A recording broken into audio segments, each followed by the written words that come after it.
Bom, então, pela informação que eu tive, vocês querem conversar sobre um assunto muito complicado, que é a crise internacional e as relações que essa crise possa ter com as eleições e com a cidade de São Paulo. É isso mesmo?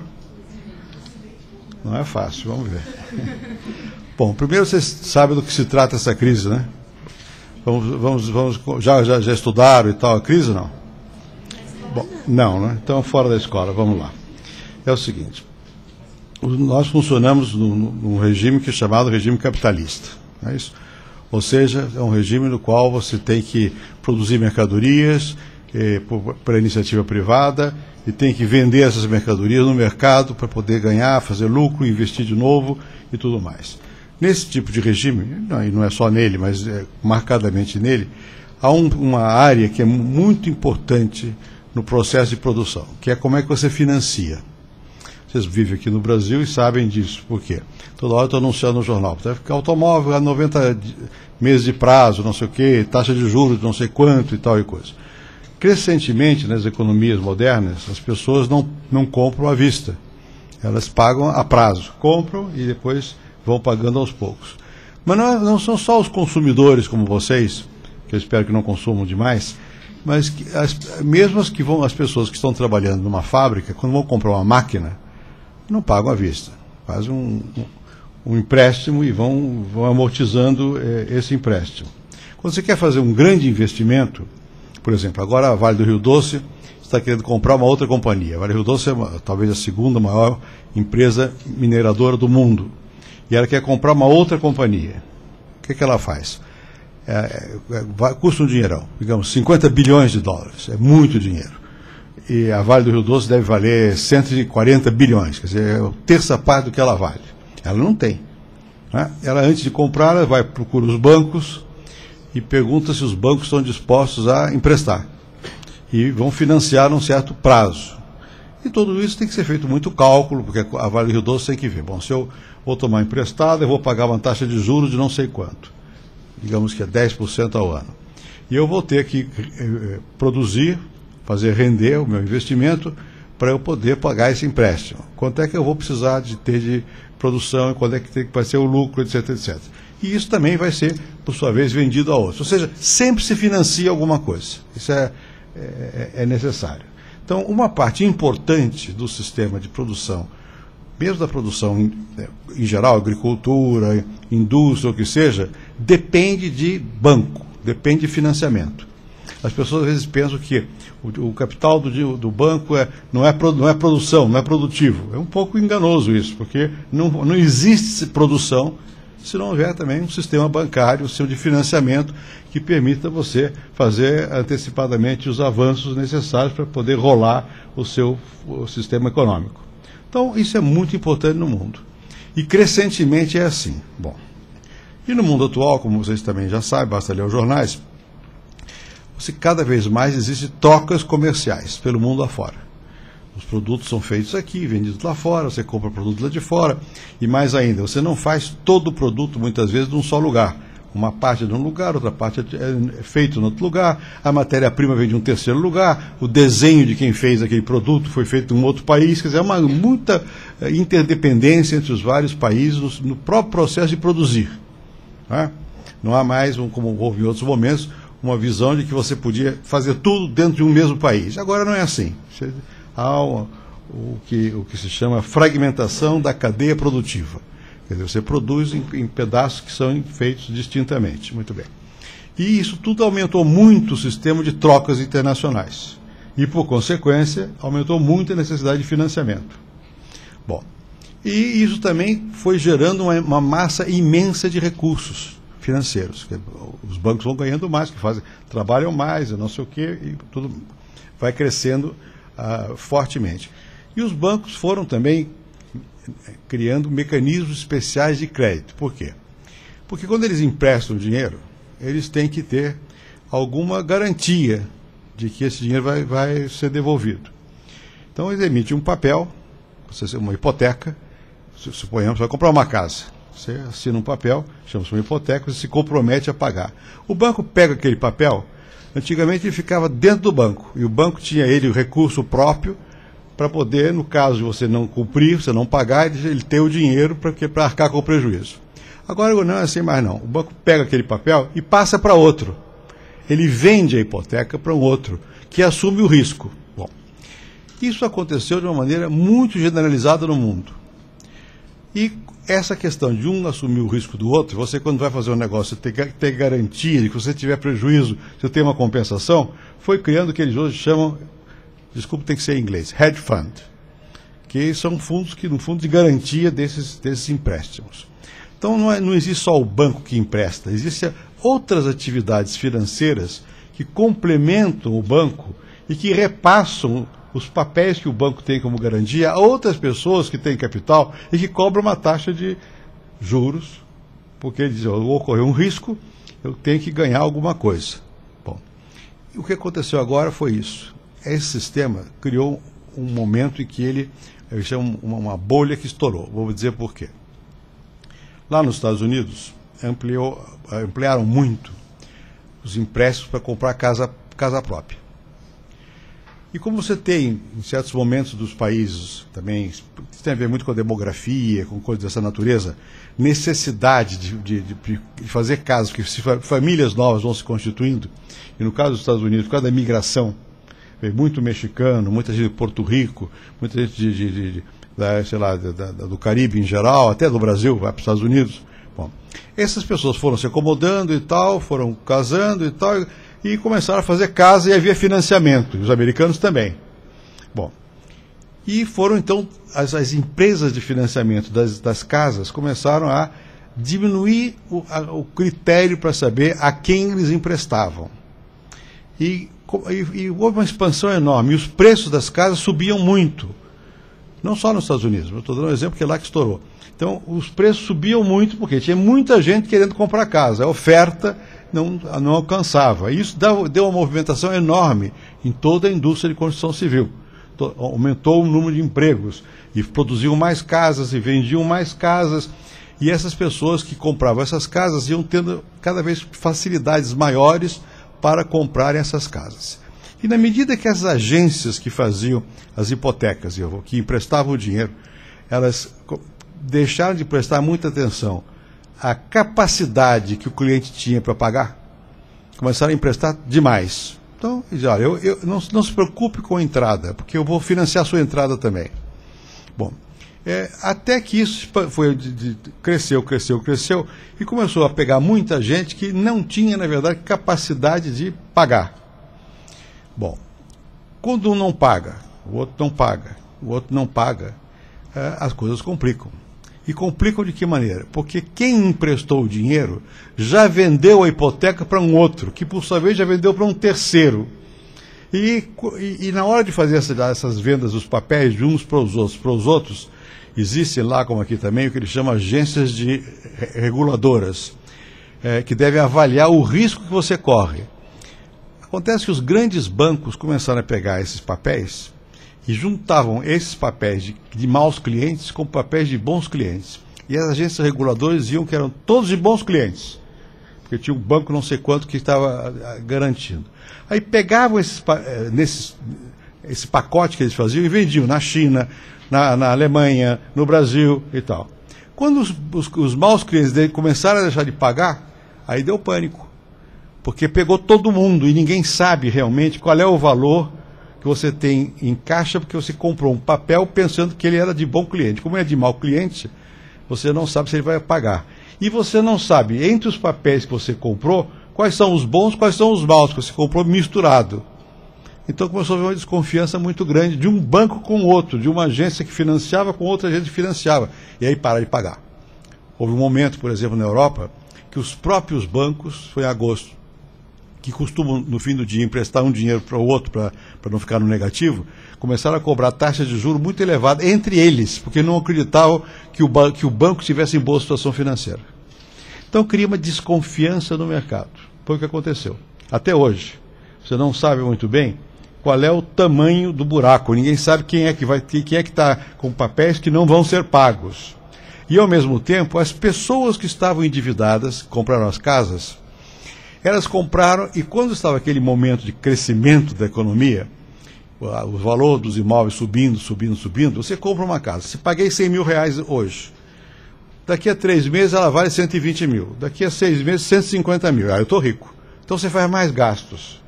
Quando isso acontece, que começa a desorganizar, o valor cai. Então a pessoa não tem como, eu vou fazer mais gastos, porque se eu tiver um aperto eu vendo a minha casa. Só quando ela vai vender a casa dela não vale nada, caiu muito o preço.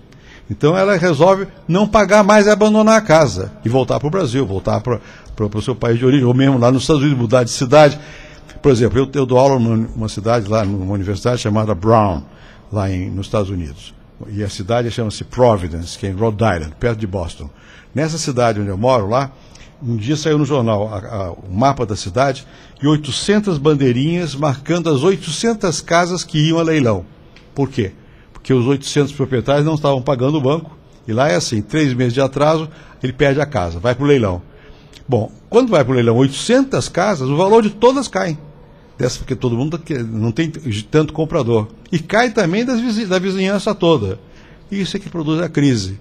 Porque aí começa a diminuir a capacidade de produzir. Esse ano a indústria de construção civil já caiu. O cimento, ano passado, caiu 10% da produção, porque não vai fazer mais casa. Bom, isso é que se chama crise, né? Você pode ter uma crise maior, pode ter uma crise menor, etc, etc. Leva muito tempo para resolver a questão. Não vou entrar em detalhes, que é muito complicado. Quando acontece isso nos grandes bancos, nos Estados Unidos, pegou os grandes bancos, os maiores do mundo, estavam metidos nessa confusão. Aí o Banco Central de lá faz empréstimos. Por quê? Porque se os bancos ficam sem dinheiro, encolhe, se o Banco Central não dá dinheiro a eles, eles param de financiar a produção. E como eu mostrei aqui no começo da conversa, tudo depende do financiamento. Se parar de financiar, a crise é uma crise muito mais ampla do que só no banco. Então o governo dá dinheiro, melhor, empresta o dinheiro, com juros baixos. Eles estão fazendo isso lá agora, para ver se evita que isso demore muito tempo. Isso é o que acontece.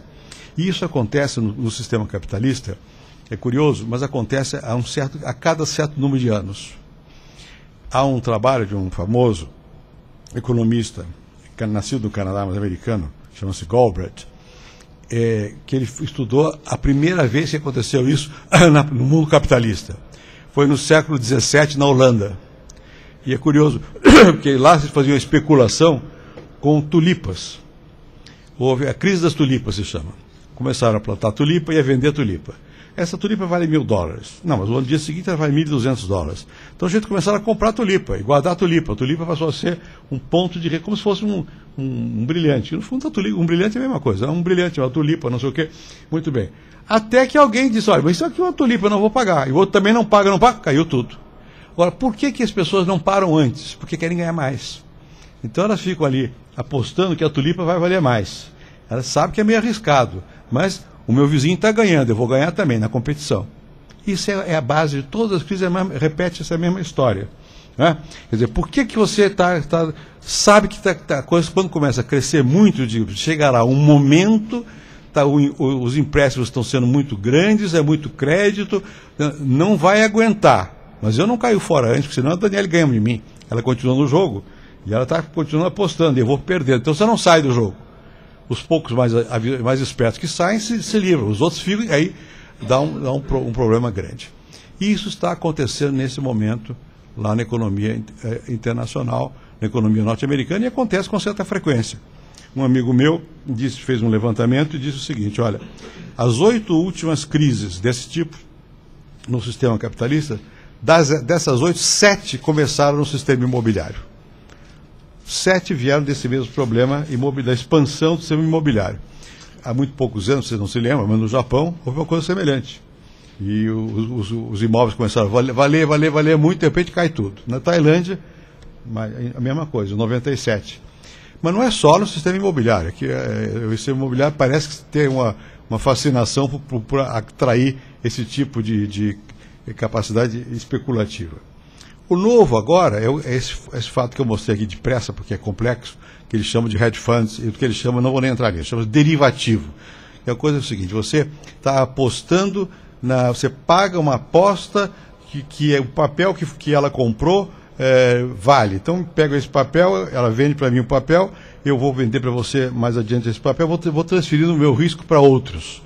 Isso não era assim no passado, agora é assim. Então, quando acontece um troço como aconteceu agora, se espalha muito rapidamente. Bem, qual é o problema que isso tem com relação a nós aqui? É indireto. Por quê? Porque nenhum banco brasileiro que eu saiba, ou que se saiba até agora, está metido nesse jogo. Né? Os bancos europeus estavam metidos nisso. Na China, o Banco da China perdeu vários bilhões. Vocês ligam a televisão, você vai ver todo dia. O banco tal, nesse trimestre, perdeu não sei quantos bilhões. Quer dizer, o que é que ele perdeu? Ele viu que os papéis que estão na carteira dele, o pessoal não vai pagar. Então ele tem que descontar. Como os bancos são controlados pelo Banco Central, eles têm que declarar que perderam e têm que pegar dinheiro, capital novo para garantir, porque eles ficaram sem capital, que eles perderam. E isso faz com que o banco também possa emprestar menos, porque há uma regra que o banco não pode emprestar mais do que 10 vezes o capital que ele tem. Então, quando ele diminui o capital, automaticamente diminui a capacidade dele de fazer empréstimos. Ao diminuir a capacidade dele de fazer empréstimos, ele afeta a economia real, a produção real. É desse modo que pode nos afetar, porque os bancos diretamente brasileiros, quanto se saiba, não estão nesse jogo. Mas hoje, o que tem acontecido na nossa economia nos últimos anos? Ela cresceu muito por várias razões, mas uma delas é que houve uma enorme expansão do consumo de matéria-prima e de alimentação. Muito manganês para fazer aço, muita soja, enfim, essas coisas todas. E o grande consumidor, na verdade, tem sido a China. Né? A China, pela explosão da economia chinesa, a China tem 1 bilhão de habitantes e com uma demanda imensa de alimentação, e também ela está crescendo a taxas de 10% ao ano, né? É uma coisa poderosa. Então ela consome muito, ela compra minério para fazer ferro, compra comida, compra carne, compra tudo. E a Índia também, menos, mas começa. Ou seja, há um fato novo, é que esses países, que são países não ricos ainda, começaram a enriquecer. E estão, ao enriquecer, necessitando de matéria-prima e comida, e numa quantidade muito grande. O que aconteceu então? O preço dos produtos, chama-se commodities, esse tipo de produtos, de matéria-prima e de comida que tem um preço fixo pelo mercado internacional, esses preços subiram muito. E isso deu um aumento da balança comercial brasileira. Você vê todo dia. Tá? O Brasil, essa semana, exportou 3 bilhões de dólares, 4 bilhões de dólares. No total do ano passado, a diferença entre o que nós exportamos e o que nós importamos foi quase 40 bilhões de dólares. Isso é muito dinheiro. Para vocês terem uma ideia, isso era tudo que a dívida externa brasileira tinha quando eu fui ministro da Fazenda. Foi há 10 anos. A diferença agora, em um ano, paga a nossa dívida externa de há 10 anos. Né? O que nós tivemos de excedente, nós exportamos mais do que importamos. Bom, eu vi outro dia um estudo do Banco Mundial, eu vi lá nos Estados Unidos, que mostrava o seguinte, que toda a América Latina está na situação igual ao do Brasil, melhorou muito, ou seja, acabou a dívida externa. E eles, no Banco Mundial, fizeram um estudo mostrando o seguinte, se os preços não tivessem subido em função da China, basicamente, o que teria acontecido? Estaríamos todos em déficit. Quer dizer, não aumentou tanto o produto físico da exportação quanto o valor da exportação. Aumentou um pouco o volume físico, mas o valor aumentou muito mais porque a China e a Índia puxaram os preços. Bom, se a China, por razões de que ela exporta muito para os Estados Unidos, se a economia americana, por causa da crise financeira, cair numa espécie de recessão, em vez de crescer 3, 4, 5% ao ano, crescer 1, às vezes 0, às vezes menos 1, isso diminui a capacidade do mercado americano para absorver produtos da China. E isso pode, portanto, diminuir a capacidade que a China tem de continuar importando de nós, ou pelo menos levar a China a pressionar menos o mercado. Estou dizendo China, mas não é só a China, todo o sudeste da Ásia, e isso pode efetivamente diminuir o fluxo de recursos que venha para o Brasil. Por outro lado, como nós exportamos também para os Estados Unidos, embora não muito, o Brasil hoje deve exportar uns 18% do seu produto geral para os Estados Unidos, né? E não é tanto, mas mesmo assim tem uma diferença, é que nós exportamos para os Estados Unidos máquinas e produtos acabados, enquanto que para a China e para a Europa, não. É soja, é ferro, são matérias-primas. Então, o fato de nós exportarmos só 18% para os Estados Unidos engana um pouco, porque esses 18% têm efeito sobre a indústria, mais diretamente, portanto, pode desempregar aqui. Ou seja, não há iminência, no meu modo de entender, eu não sou economista, mas não há iminência, no meu modo de entender, de que você tenha, que o efeito do que está acontecendo lá fora seja muito grande aqui no Brasil. Ele é grande sobre a Bolsa, porque os capitais hoje vão de lá para cá, de cá para lá, quem tem dinheiro aqui, manda embora. Já perdemos uns 5 ou 6 bilhões esse ano. Não é? Por que manda embora? Porque eles estão com um buraco lá. Então, aqui está com recursos, eles mandam para lá, para poder pagar o déficit que eles têm lá. Assim, isso não é muito grave, porque o capital financeiro, assim como vai, vem. O grave é quando começa a afetar o setor produtivo, porque aí dá desemprego. Né? Quer dizer, então, se efetivamente dá desemprego nos Estados Unidos, vai dar. Lá já vai dar. Na China, não se sabe. Se começar a dar nos Estados Unidos e na China, pode nos afetar. Aí pode haver um processo mais complexo para nós. Segundo lugar, também nos afeta por uma outra razão. É que nós recebemos no Brasil investimentos estrangeiros para o setor produtivo brasileiro. É óbvio que quando a economia começa a balançar, como está balançando no mundo hoje, se você vai fazer um investimento, você pensa um pouco, vamos ver o que vai acontecer. Né? Posterga a decisão de investir. Então é provável que haja uma certa redução da entrada de capital produtivo, não capital financeiro, que esse vai e vem depende de outras coisas, mas do capital produtivo em investimentos nos países chamados de economia emergente. E os países que estão se desenvolvendo com um certo elan, como é o caso do Brasil. Pode haver uma diminuição de investimento também. Bom, então há fatores que qualquer pessoa que entende das coisas tem que prestar um pouco de atenção. Não vou dizer que haja nuvens no horizonte pesadas, mas tem alguma nuvem por aí. De repente, conforme o vento, essa nuvem vem aqui e vira chuva aqui entre nós. Então o quadro é esse, é um quadro de uma certa preocupação. Isso já nos afeta por uma razão seguinte. Se houver mudança, dependendo do que aconteça nos preços dos produtos e no valor da nossa moeda, isso pode afetar a inflação. Isso é um tema complicado. Vocês queriam discutir essas coisas, eu fiquei surpreso, porque são temas difíceis. Por que pode afetar a nossa inflação e como é que isso afeta a inflação? Porque nós temos uma relação, como você está vendo, permanente com o mundo, e isso se faz trocando reais por dólar, ou por euro, ou por ien, ou por renminbi, com alguma moeda estrangeira. Se o real se desvalorizar, isso complica um pouco, porque isso encarece, do ponto de vista nacional, a compra de equipamento. E, por outro lado, como nós importamos bastante, isso, na hora que vir coisas de lá para cá, significa que fica mais caro, em real.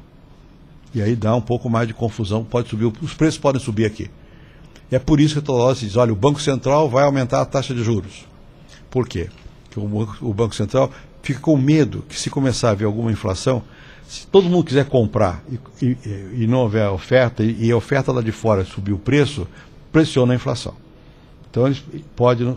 Enfim, nós viveremos nesses meses até as eleições, um momento, digamos, de alerta. Não está em crise aqui, ao contrário, os sinais são todos positivos, mas por causa da ligação que nós temos com o mundo e por causa da crise que estourou lá nos Estados Unidos, isso pode ter algum efeito. E sobre a eleição, isso tem efeito? Aí depende. Não existe nunca a ideia de não há uma transferência direta entre o que acontece na economia e o que acontece na política. A gente pode dizer que, a grosso modo, quando a situação econômica está calma, é melhor para quem está governando. E o governo fica melhor visto que quando a situação está ruim. É uma coisa óbvia. Né? Quando a situação econômica piora, as pessoas acham que a culpa é do governo. Quando melhora, eles não dizem que foi o governo quem fez, mas eles deixam o governo em paz. Né? Não criticam tanto o governo. Né? Certamente isso acontece sempre. Né? Mas isso não quer dizer que você, por isso, automaticamente tenha vantagem ou desvantagem na eleição. Por exemplo, eu fui candidato em 98 à reeleição da presidência da República. Era uma época de crise. Tinha havido uma crise fortíssima na Rússia. Em agosto de 98 começou a crise, e a crise estava aí, fortíssima, né? Depois nos pegou mais feio ainda. E eu ganhei no primeiro turno, do Lula, que não é fácil. Bom, e como é que foi o debate na campanha? Foi curioso, porque o debate não era de saber se tem ou não tem crise, porque tinha. Assim, quem é que é mais capaz de sair da crise? Quer dizer, se eu ficar só na defensiva, eu ia perder, porque aí você não tem crise. Não, tem crise. E o outro... Mas como o debate foi quem é que vai conseguir sair da crise, eu consegui driblar a questão da crise, dizendo, tá bem, mas eu sei sair dela. Já saí de várias, posso sair de mais uma, e o outro não sabe. Ou seja, você tem que politizar a questão. O que não quer dizer que o Lula não pudesse sair. Eu tinha que dizer que ele não podia. Ele tinha que dizer outras coisas contra mim. Mas, de qualquer maneira, você tem que politizar a questão. Política não é a transcrição imediata do que acontece na economia. Você pode, às vezes, estar num mau momento e se sair. Estou dizendo que eu me saí num mau momento. Em outro momento eu estava muito mal, não nos saímos. Aí foi o Serra. Mas, de qualquer maneira, não nos saímos. E o momento era muito mal também. Teve efeito. Né? Conversamente, na última eleição, o momento era bom. E isso favoreceu quem está no governo. Né? Então, em geral, um momento de tranquilidade é bom para quem está no governo. Isso no governo nacional. Na cidade é um pouco diferente e a população faz uma diferença. Não é uma coisa automática que o debate numa questão municipal se trave em função dos grandes temas nacionais ou internacionais. A política tem sempre um lado meio de paróquia, de pé no chão, uma coisa meio de província. Então, eu não acho que seja possível dizer, bom, como nós estamos em estado de alerta, isso vai favorecer ou prejudicar tal ou qual candidato. Depende do que o candidato faça. Depende do que ele diga. Primeiro, ele pode fazer de conta que não é com ele. Ele é candidato a prefeito de São Paulo, porque ele vai discutir coisas que são federais. Sai do assunto. Vai discutir, sei lá, a cidade limpa, ou vai discutir a periferia, vai discutir o que quiser, né? Ou seja, a questão eleitoral não é tanto uma questão determinada pela situação econômica. Ela tem alguma relação, mas ela depende também de como as pessoas se apresentam. Para dizer de uma maneira mais pedante, depende de valores. Você acredita nisso, naquilo, eu sou capaz disso, eu sou bom, você é mau. Tem que jogar um pouco com valores, não é só com resultados mecânicos do bolso, da economia. Sempre sabendo que o bolso pesa, mas não é só o bolso quem pesa. É muito interessante nesse aspecto ver o que está acontecendo nos Estados Unidos agora. Até agora, a crise não entrou na campanha. Vocês têm acompanhado provavelmente a Hillary, o Obama e os republicanos. A crise não entrou na campanha. Eles estão discutindo outras coisas. Se pensava que eles iam discutir a guerra, um pouco, mas nem a guerra mais. Nem a guerra mais, quer dizer... Parece ser que é uma vontade. A discussão é quem é capaz de mudar mais depressa tudo isso. O Obama tem aquele negócio, change now, we can. Nós podemos mudar já. Né? E tem aqui umas músicas formidáveis e tal, e está indo com esse, podemos mudar já, e não estão discutindo o que todo mundo temia, a crise, a guerra do Iraque, nem mesmo a questão de ele ser negro. Está ganhando nos estados mais louros dos Estados Unidos, que é uma coisa interessante. Ganhou no Maine anteontem. Não é?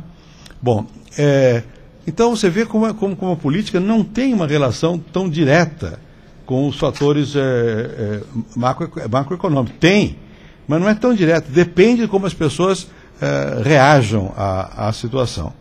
Eu acho que no que diz respeito especificamente à nossa cidade aqui de São Paulo, dificilmente essa discussão sobre o que está acontecendo lá nos Estados Unidos, sei lá, esses nomes que os jornalistas falam toda hora, subprime mortgage, quem que vai saber o que é isso? É hipoteca, quer dizer, hipoteca de segunda categoria. Mas não é essa a preocupação da população, vai estar preocupada com outras coisas mais concretas. Como é que faz a ligação do trem com o metrô? Né? Como é que faz para a circulação de carros na cidade de São Paulo?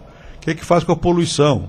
Né? Eventualmente desemprego, porque aí sim, se a crise estivesse aqui, aí estaríamos discutindo, mas não está havendo desemprego. Tem um desemprego normal, mas não está havendo um aumento do desemprego. Quando a questão toca as pessoas, aí que a política tem a ver com o assunto. Quando a economia está lá no mercado, ninguém sabe o que é isso. Mesmo tudo isso que eu falei aqui para vocês é muito abstrato, não é? Muito complicado, não é isso isso não afeta as pessoas no dia a dia. Quando afeta no dia a dia, aí sim. O que afeta no dia a dia? A segurança afeta no dia a dia. Você tem medo, não tem medo. O transporte afeta no dia a dia. O custo de vida afeta no dia a dia. Inflação afeta. Aí sim, inflação matematicamente afeta. Né? Desemprego afeta. Né? Agora, como eu acho que o que está aí pelo horizonte está longe de provocar aqui no Brasil desemprego, inflação, são alertas para os técnicos, mas não são experiências da vida cotidiana. Então eu acredito que provavelmente, mas isso aqui ninguém tem bola de cristal, vai depender de como os candidatos se colocam, como é que eles se posicionam, né? Como é que eles politizam as questões. Eu acho que dificilmente o debate em São Paulo vai se dar em função desses grandes temas. E se der em função desses grandes temas, também vai depender de como é que se coloca a questão para a população. Quer dizer, há sempre na política um momento que é imprevisível. É difícil prever uma crise financeira, mas é relativamente previsível. É muito mais difícil prever qual vai ser o debate político, porque depende da imaginação de cada um. Depende da capacidade que os participantes do jogo político tenham de, num dado momento, transformar num problema para todo mundo que as pessoas às vezes não estavam vendo antes. Então, vai lá e coloca a questão no debate. Cria uma agenda. Na vida pública, quem lidera a vida pública tem que ter a capacidade de definir os temas. O que vai ser tema? O que eu puxo para o debate? E isso é dificílimo, porque não depende do eu querer, depende da sociedade aceitar o tema, depende da mídia, porque a mídia vai fazer a intermediação de tudo, ela tem que comprar a agenda, ela tem que aceitar que aquela agenda é relevante, porque senão isso não vai entrar no debate efetivamente, né? Mas de qualquer maneira, isso tudo é uma questão de criação. Política é o oposto da existência de coisas já de regras. Né? Política você tem que inovar. Se você for um bom político, você levanta um tema novo, você suscita uma questão nova. Né? Veja o caso lá dos Estados Unidos outra vez. Quer dizer, o Obama está demonstrando que tem uma capacidade até mesmo simbólica. Às vezes não é nem você nem fala. Né? O Lula, por exemplo, não precisa falar muito. O Lula simboliza o pobre que sobe. Falar o quê? Não precisa. Né? O Obama é mais complicado, porque ele é negro, mas ele é de Harvard. Ele tem que explicar isso um pouquinho melhor. Não precisa explicar nada, mas ele tem que buscar um caminho que faça com que seja aceita uma pessoa como ele. E ele preferiu que ele disse, olha, o caminho não é defender questão de raça. O caminho é ter posições políticas. Ele tem posições muito avançadas. Do ponto de vista americano, ele é de centro-esquerda no mínimo, porque ele quer acabar com a guerra do Iraque já, ele é favorável, como a Hillary também, como é que chama isso? Assistência médica gratuita para todo mundo, o que nos Estados Unidos não tem, aqui tem, lá não tem, né? Enfim, ele preferiu, e eu acho que ele está certo, levar esses temas, estão politizando em torno desses temas. Daqui a pouco, lá, quando terminar as primárias, seja lá quem venha ser o candidato, aí os temas vão ser outros. Porque, por enquanto, não é o tema de nós contra eles, é de nós contra nós próprios. É uma briga interna. Então, os temas que você abre na briga interna não são iguais aos temas que você abre na briga externa. Quando chegar o momento da briga com o governo, a briga com os republicanos e democratas, aí eu acho que a guerra volta, e acho que volta também a questão econômica, lá ela é verdadeira. Lá ela é verdadeira e vai voltar. Então vocês veem como isso depende de muitas coisas e é muito dinâmico, isso varia muito. No nosso caso aqui, por bem ou por mal, é muito difícil que nas campanhas você tenha temas dessa transcendência como temas que motivem a população. A razão é simples, é porque nós temos carências tão grandes, tão mais imediatas, que normalmente os políticos em campanha, eles lidam com as carências mais imediatas. Eles tratam de passar à população que eles são capazes de resolver as carências imediatas. Que é a casa, é comida, é trabalho, é transporte, é saúde, é escola. É natural que seja assim, porque são os problemas que afetam e afligem o conjunto da população. A população não está preocupada com a guerra no Iraque. Não está, né? Não está preocupada nem com a crise financeira americana, não tem nem ideia, não toca no bolso deles. Então, provavelmente, mais uma vez, nós vamos assistir aqui uma campanha que vai lidar com problemas mais concretos e pior, no nosso caso, é que ela lida com esses problemas concretos desligados de uma proposta geral.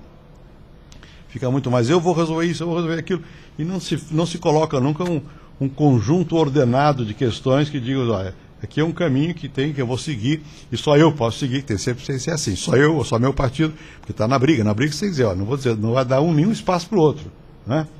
Bom, então eu acho que é isso que provavelmente vai acontecer. Se nós estivéssemos mais próximos da eleição geral, nacional, federal, seria diferente. Se nós tivéssemos já, se essa crise americana estivesse, se isso fosse em começo de 2010, aí os dois lados, ou três, ou sei lá, são dois, em geral são dois, estariam discutindo isso. Quem é que resolve essa questão? Qual é o efeito? Você é culpado, você não fez isso, não fez aquilo outro, por isso o Brasil hoje está em pior situação e a crise vai nos afetar e tal. Mas não é o momento para a eleição municipal. Não acho que isso vá ocorrer. Em suma, não creio que haja algo mais que eu possa, assim, de modo geral, lhes dizer sobre essa relação que eu acho que é indireta, existente, não obstante, entre o que está acontecendo na crise lá e como vai se desenrolar a eleição aqui no Brasil. Depois vocês façam as perguntas que quiserem, mas termino dizendo o seguinte: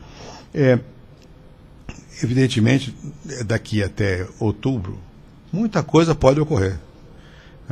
E política não se resolve, eleição, mas não se ganha com antecipação, e nem se pode saber quais vão ser os temas com essa anterioridade. E nunca pôde, mas agora pode menos do que no passado. Por que pode menos agora do que no passado? Porque hoje tudo está online. Então qualquer fato novo imediatamente contagia tudo.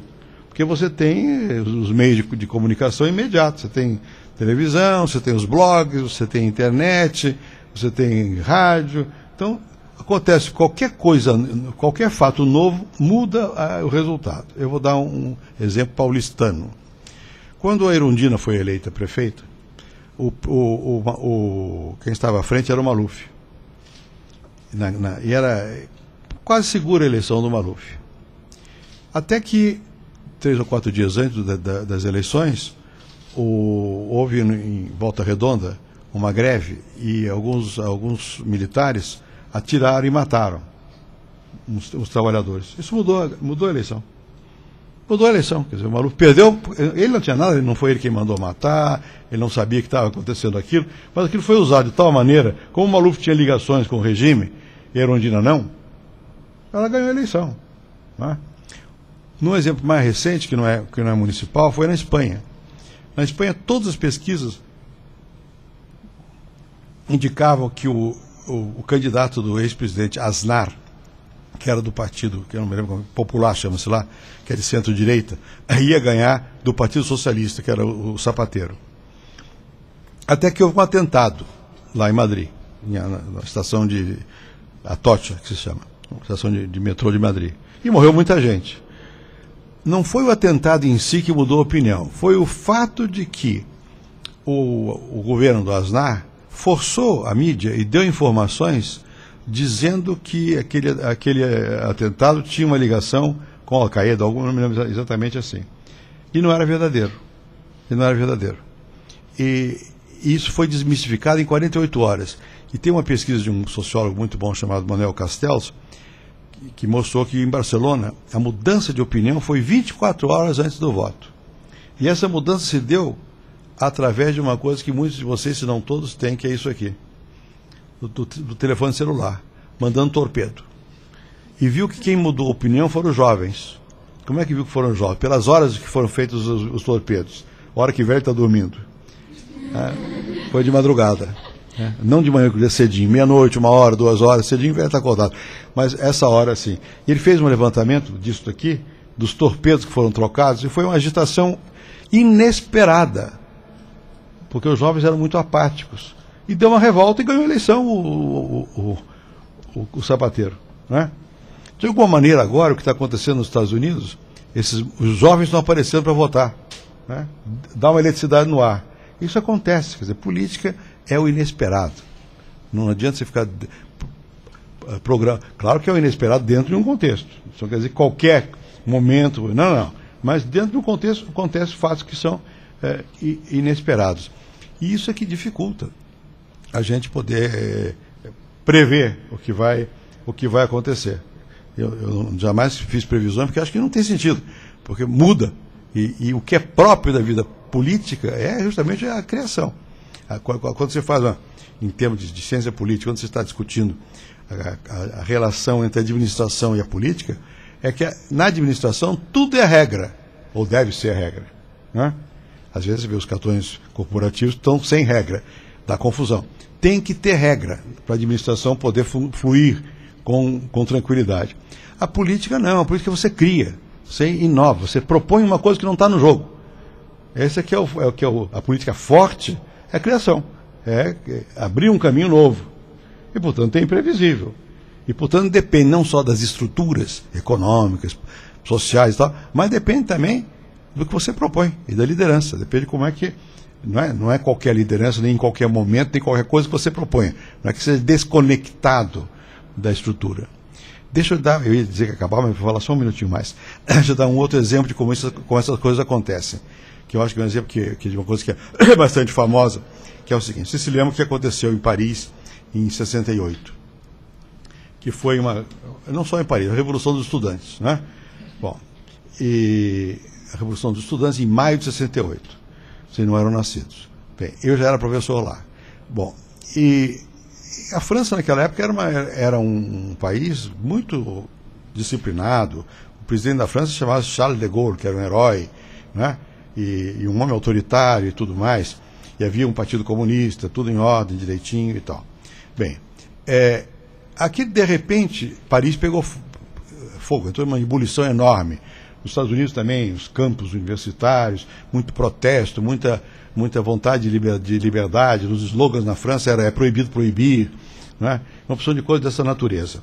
Bem, isso aconteceu a partir de quase nada. De quase nada. Quer dizer, a economia não estava mal, não estava em má situação. As forças políticas estavam organizadas. O de Gaulle era um homem forte, né? Diziam naquela época que a diferença entre o de Gaulle e o Luís XIV é que o de Gaulle podia andar na rua sem ser vaiado e o Luís XIV não. Bom, não sei se é verdade, mas diziam isso para mostrar que com a França ia bem. Nessa época, eu era professor lá, em Nanterre, que foi onde começou toda a confusão lá na França. E havia um brasileiro que vocês conhecem, ouviram falar, Celso Furtado, que era um grande economista, e nós costumávamos almoçar às quartas-feiras, num restaurante lá. Um dia com mais 2 ou 3 amigos brasileiros e um argentino. Um dia chegou um outro brasileiro que tinha sido governador de Brasília, ministro da Educação, Paulo Tasso. E perguntou, foi em fevereiro, o que vai acontecer aqui? E o Celso Furtado, que de todos nós era o mais sabido, disse, não vai acontecer nada, porque a França é um país organizado, racional. Está havendo nesse momento uma discussão entre o governo e os sindicatos por causa de aumento de salário. Mas aqui a discussão, tanto o governo quanto o sindicato tem dados, sabe o custo de vida, é uma discussão racional. Aqui não acontece nada. Bom, 15 dias depois aconteceu tudo, quase caiu o de Gaulle. A partir do quê? A partir de que na Universidade lá de Paris, em Nanterre, houve umas certas manifestações estudantis, um rapaz chamado Cohn-Bendit, que hoje é deputado lá no Parlamento Europeu, ele era estudante, e o ministro chamava dos Esportes e da Juventude foi lá ao campus inaugurar uma piscina, e esse rapaz tinha uma namorada que era sobrinha do ministro.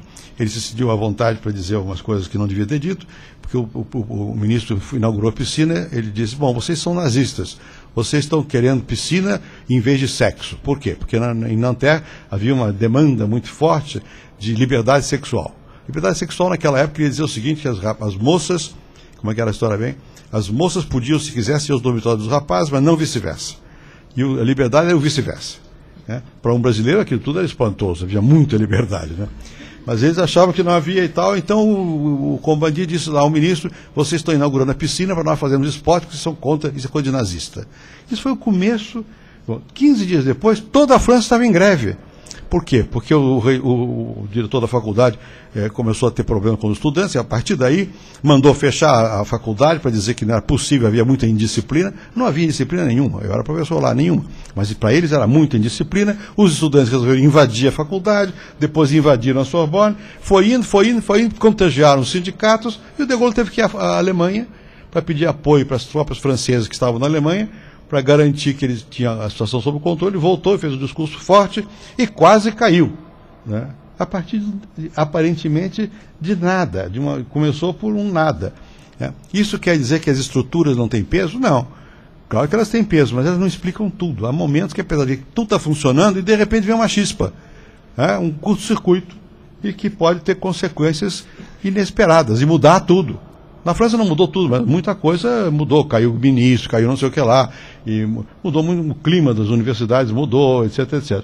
Então, política é isso. Política, de vez em quando, tem uma chispa e pega fogo. Tomara que pegue fogo nos outros.